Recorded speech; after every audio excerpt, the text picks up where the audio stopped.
All right, we're ready to read Chapter 5 of Muggy Maggie.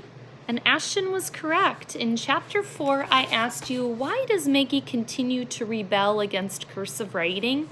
Well, Ashton said because she thinks it's too hard. Now, this wasn't a right or wrong answer. This was like, what do you think? What are you thinking right now in the story? What's your prediction? Why is she rebelling? Why doesn't she want to write in cursive? And I think you're absolutely right, Ashton. I think she thinks it's too hard. She doesn't want to try it because she doesn't want to be wrong. Have you ever tried to get out of doing something because you didn't want to do it wrong? You felt like maybe if I just don't do it at all, then I won't do it wrong. But the best advice is just to try it, and right? We learn from our mistakes. All right, Chapter 5, we're going to find out what happens next in the story. Later that week, Mr. Schultz brought Maggie a present from Miss Madden. Remember, Miss Madden is the secretary for her dad. A ballpoint pen that wrote in either blue or red ink. Just what I've always wanted. Maggie was filled with love for Miss Madden. The one grown-up who Maggie felt did not pick on her. Can I thank her on the computer? Asked Maggie, testing her father. You may not. The computer is off limits. Mr. Schultz was annoyingly cheerful. Use your new pen. Maggie was not surprised. Her father always meant what he said. She went to her room and, with Kaiser resting his nose on her foot, went to work. Her printing was not as neat as it once had been because she was out of practice.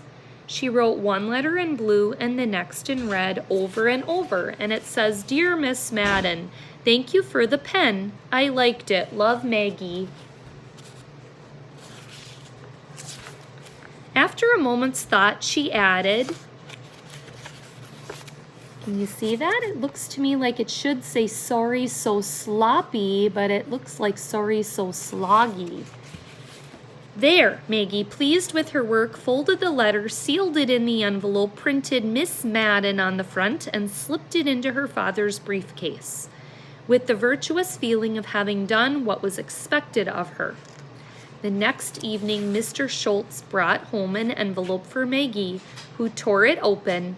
The note, as she had expected, was from Miss Madden, and was neatly typed, except for one consonant.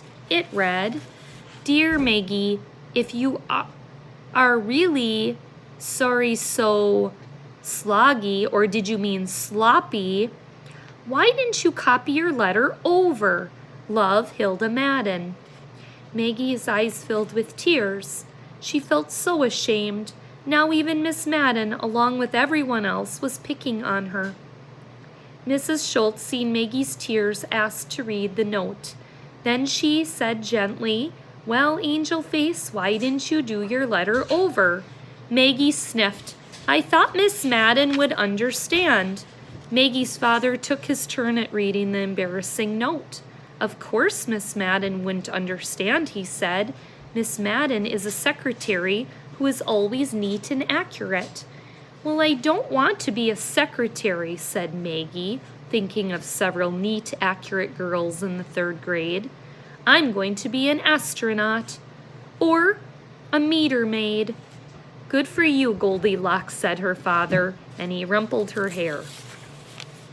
All right, we'll see you next time for Chapter 6.